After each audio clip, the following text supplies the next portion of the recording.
Alrighty, good afternoon, everyone. This week we were tasked with watching a few counseling videos, and if those videos were what our expectations would be during a session. Good, bad, or indifferent. Both videos for me lacked a certain amount of authenticity. So it was hard to establish a genuine connection between the counselor and the client. My biggest takeaway from these videos was the lack of empowerment. And that's to both clients. Both counselors to me were listening but not present. To me, the client, while being heard, was not truly seen. With that being said, the only way to check if your client's needs are being met is to get feedback and check the pulse of the conversation with your client. In both cases, that was not done. What was done was establishing some homework for evaluation for the next session, which is great. But it doesn't answer the previous question of the real direction of the client.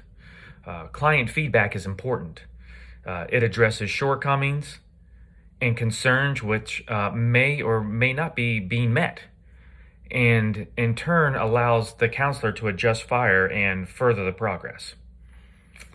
Counselor skills and characteristics that I noticed in the videos were warm.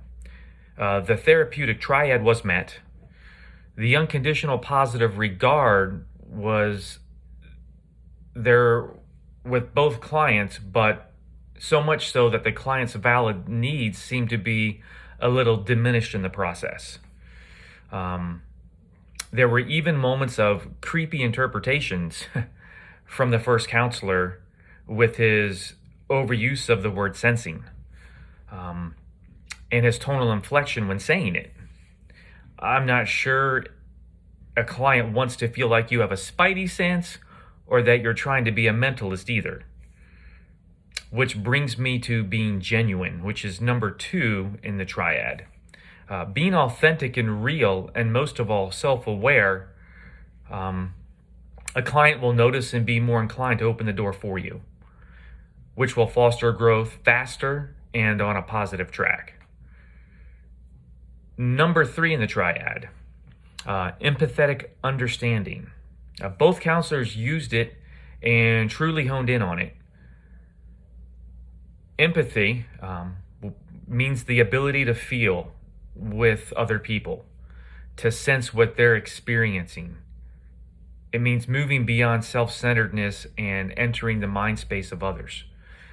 And in this respect, I believe empathy is one of the most important beneficial human qualities.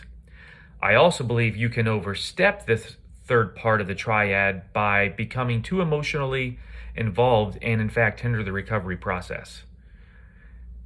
As counselors, we must see that we are not overstepping and that we are also taking care of ourselves. It's important that we take care of ourselves so we can further help our clients. A question that I have that seems to always be on my mind is knowing when to fix a client versus walking alongside them. So this is a question I pose to everyone out there that's going to watch this, and if you could give me some reflection on this and tell me what you think. This just proves to be one of my stuck points because I'm a fixer, and a lot of times I go right to trying to fix something rather than being in the moment, which I know a lot of people tend to do. So I'm trying to be more in the moment with people when I talk with them rather than try and really just fix them immediately, because human nature is we want to fix them immediately, and we want to help them get to where they want to go, but we also understand that there's a process to that, and we can't usually get from point A to point B overnight. It just doesn't happen typically. Thank you guys for listening. I'm excited to hear your feedback and answer my question. And I look forward to watching some of your videos. Thank you, and God bless.